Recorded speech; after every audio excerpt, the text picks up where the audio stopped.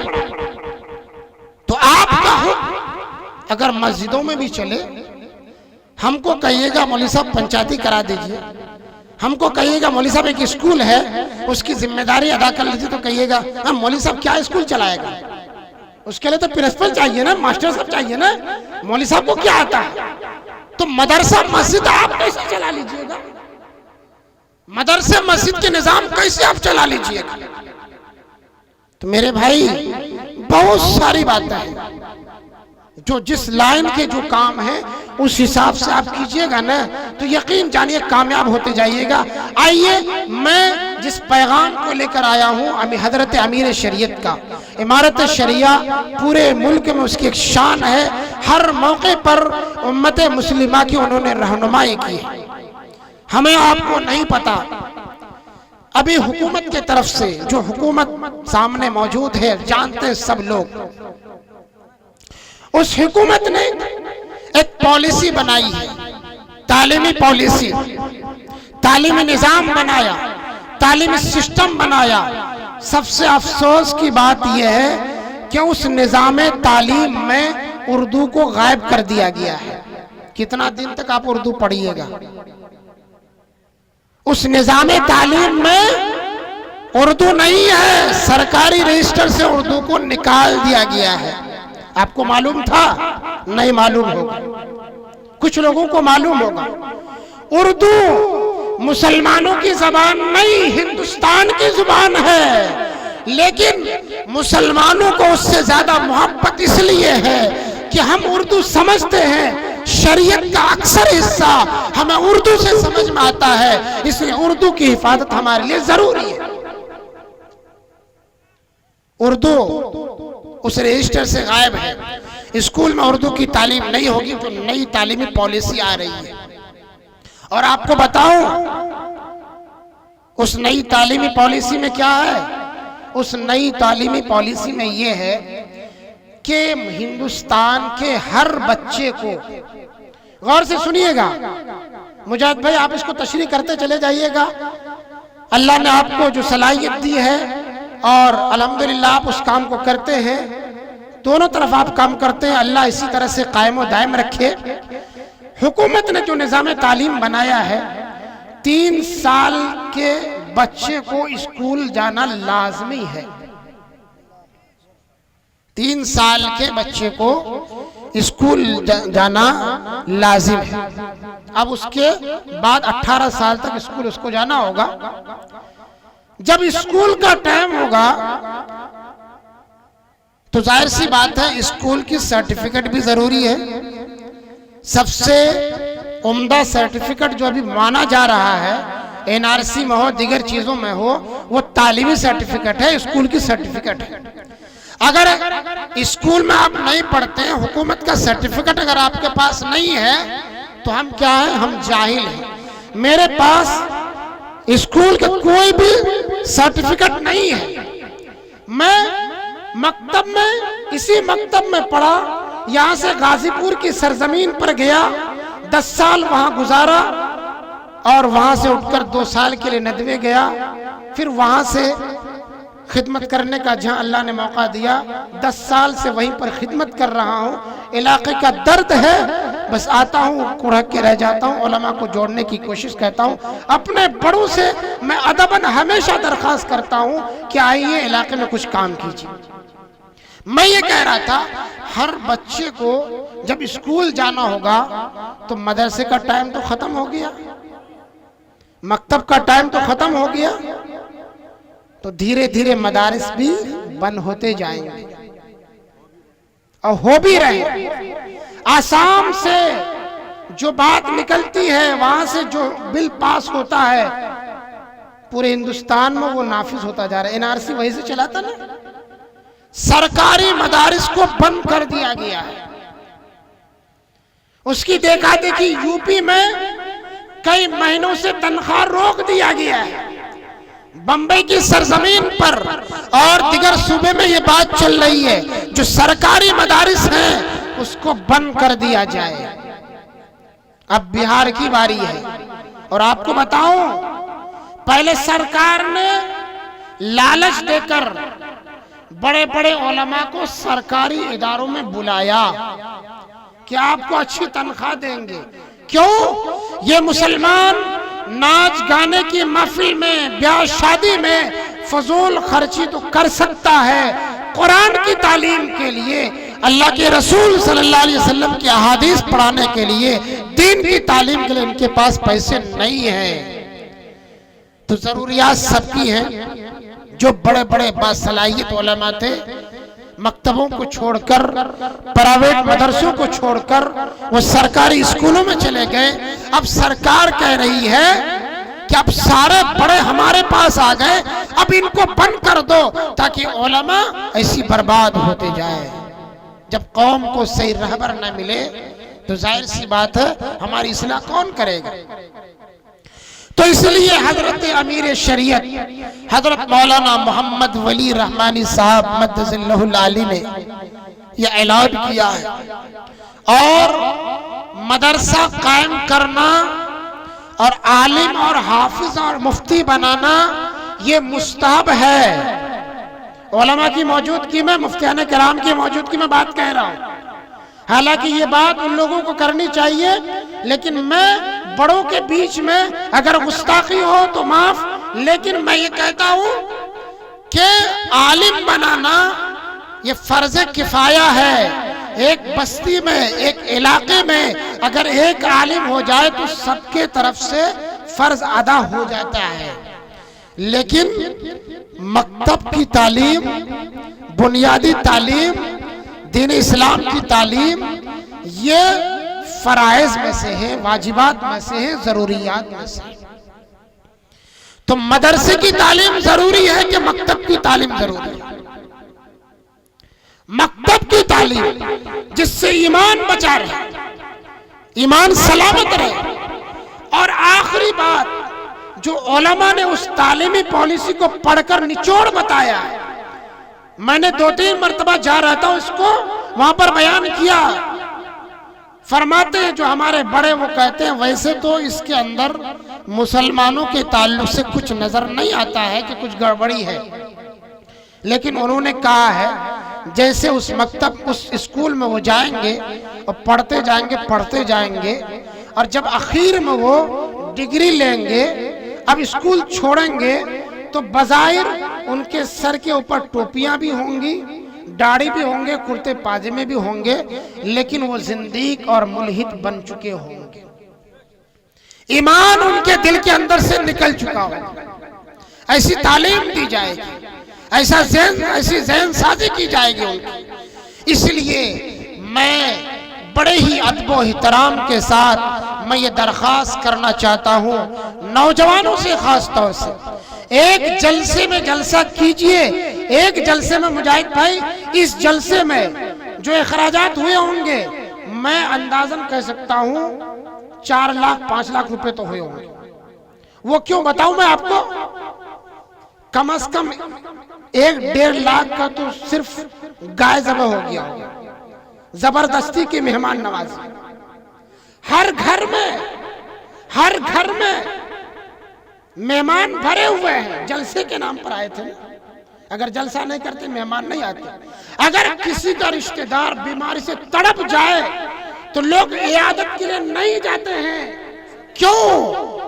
اب معلوم ہونا چاہیے، اس کو پتا ہونا چاہیے کہ جس وقت کوئی مسلمان عیادت کے لیے نکلتا ہے اللہ کے فرشتے دعا میں مشغول ہوتے ہیں. جب تک وہ واپس نہیں آ جاتا تب تک اللہ کے فرشتے اس عیادت کرنے والے کے لیے مغفرت کی دعا کرتے رہتے ہیں. لیکن ہم عیادت کے لیے نہیں جاتے ہیں. جیسی انتقال کی خبر آ جاتی ہے اچھے کپڑے پہن کر جو عید میں پہنا کرتے تھے اس سے بہترین کپڑے پہن کر ہم اس کی میت کو دیکھنے کے لیے جاتے ہیں. یہ برائی نہیں ہے. ایک گھر سے جنازے کے لیے اگر ایک شخص جاتا ہے تو اس گھر سے 5 عورتیں اس میت کے لے جاتی ہیں. یہ برائی نہیں تو اور کیا ہے. اس لیے میں ادھر نہیں جانا چاہتا. میں یہ عرض کرنا چاہتا ہوں کہ جلسے کے اخراجات اپنی جگہ پر ہیں. میں ایک طریقہ بتاتا ہوں, ایک اصول اور ضابطہ بتاتا ہوں. اگر آپ چاہتے ہو میری آواز جہاں تک پہنچ رہی ہے, اگر آپ چاہتے ہو کہ اپنے سماج کی, اپنے معاشرے کی اصلاح ہو, ہم یہاں بھی اور آخرت میں بھی کامیاب ہو جائے, تو 1 لاکھ روپیہ ایک بستی والے سال میں جمع نہیں کر سکتے. کوئی بڑی بات تو نہیں ہے. ابھی 4 لاکھ ہو سکتا ہے, 1 لاکھ نہیں ہو سکتا. اگر ہر مسجد والے نوجوان جو باہر دلی پنجاب میں رہتے ہیں سال میں 1000 روپیہ اگر دے دے, ہر بستی میں 50 نوجوان رہتا ہے, 50,000 ویسی آ گیا, 50,000 گاؤں سے ہو جائے گا.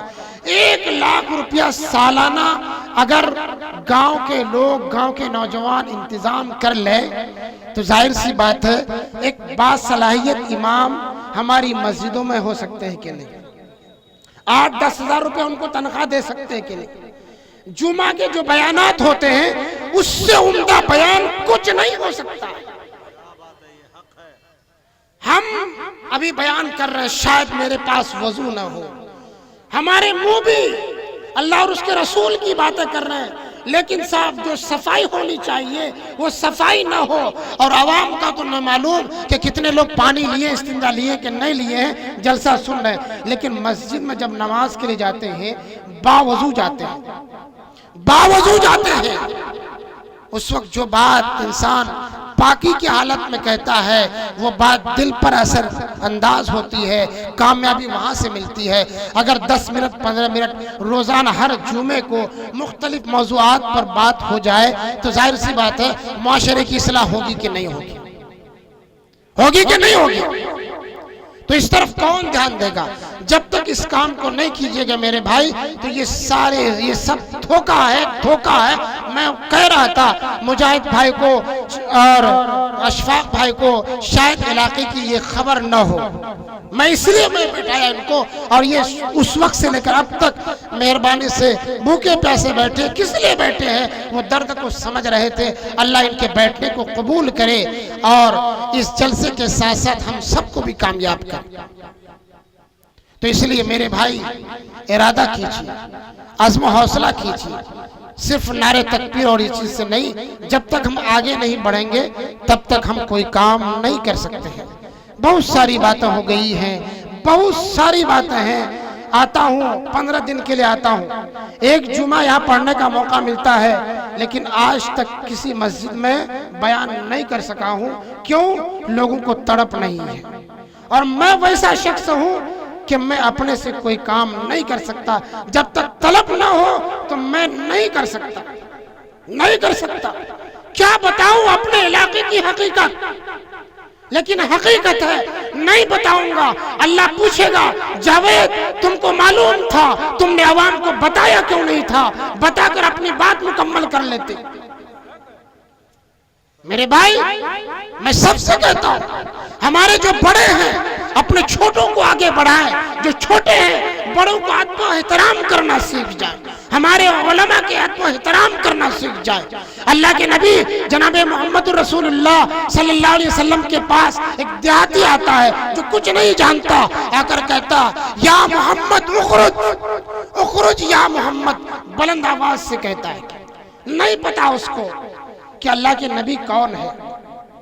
دیہاتی آدمی تھا, ان پڑھ تھا, جاہل تھا, گوار تھا, اس کو نہیں پتا تھا.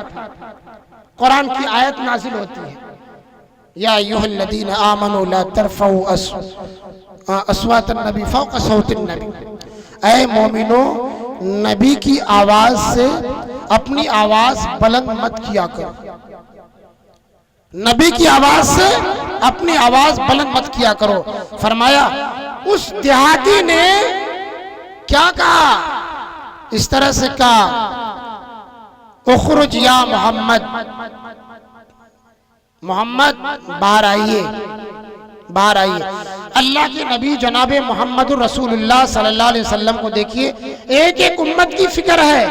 آپ نے اس سے زیادہ بلند آواز سے اس کو آواز دی, اس سے زیادہ چلایا، حالانکہ آپ صلی اللہ علیہ وسلم چلاتے نہیں تھے. آپ صلی اللہ علیہ وسلم کی زبان بہت میٹھی تھی، پوری زندگی میں کسی کا دل نہیں دکھایا، کسی کو تکلیف نہیں دی. لیکن اس دن ایسا ہوا کہ اس دیہاتی کی آواز سے آپ کی آواز بلند ہو گئی. وجہ کیا تھی میں بتاؤں آپ کو. وجہ یہ تھی، اللہ کے نبی سے پوچھا گیا. اللہ کے نبی جناب محمد رسول اللہ صلی اللہ علیہ وسلم نے فرمایا، آج میں اس لیے اس دیہاتی کی آواز سے زیادہ آواز، بلند آواز سے آواز لگائے، ان کو چلایا. اگر میری آواز ان کی آواز کے سامنے دب جاتی تو اللہ کا عذاب آ جاتا اور یہ ہلاک اور برباد ہو جاتا. اس امتی کو بچانے کے لیے میں نے آواز بلند کی تھی. قرآن پاک کی آیت نازل ہوئی، اس آیت کے ذریعے سے علماء لکھتے ہیں، مفسرین لکھتے ہیں کہ جس طرح سے نبی کی آواز کے سامنے اپنی آواز کو بلند نہیں کر سکتے، اسی طرح سے نبی کے وارثین کے سامنے اپنی آواز کو کبھی بلند مت کرنا، ورنہ تمہارا ایمان خطرے میں پڑ جائے. قرآن کی تفسیر کر رہا ہوں، قرآن کی تفسیر. اس لیے میرے بھائی علماء کی قدر کیجئے. اور میں اپنے علماء سے کہوں گا، اللہ کے رسول صلی اللہ علیہ وسلم کی سب سے بڑی چیز کل قیامت کے دن جب اعمال کو تولا جائے گا، سب سے زیادہ وزنی اخلاق ہوں گے. نماز سے بھی، روزہ سے بھی، زکوٰۃ سے بھی، لیکن سب سے زیادہ وزنی وہ کیا ہوں گے؟ ہمارے اخلاق ہوں گے. اور اللہ کے نبی سے پوچھا گیا سب سے بہترین اخلاق کیا ہے؟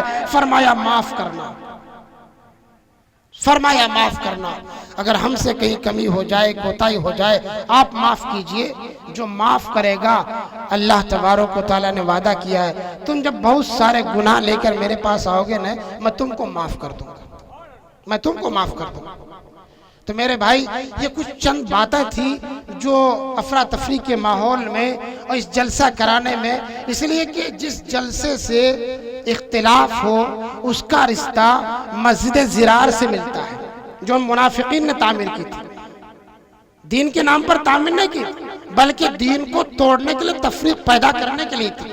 اگر جلسہ کرنے کے بعد اختلاف ہو جائے تو ہماری خیر نہیں ہے، بلکہ جلسہ ہونے کے بعد کیا ہے، وہ اتحاد ہو، بھائی چارگی پیدا ہو، تب وہ جلسہ کامیاب ہے.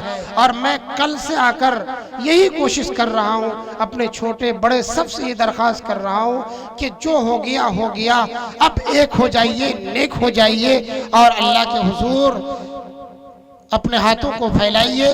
اللہ سے مانگیں گے، اللہ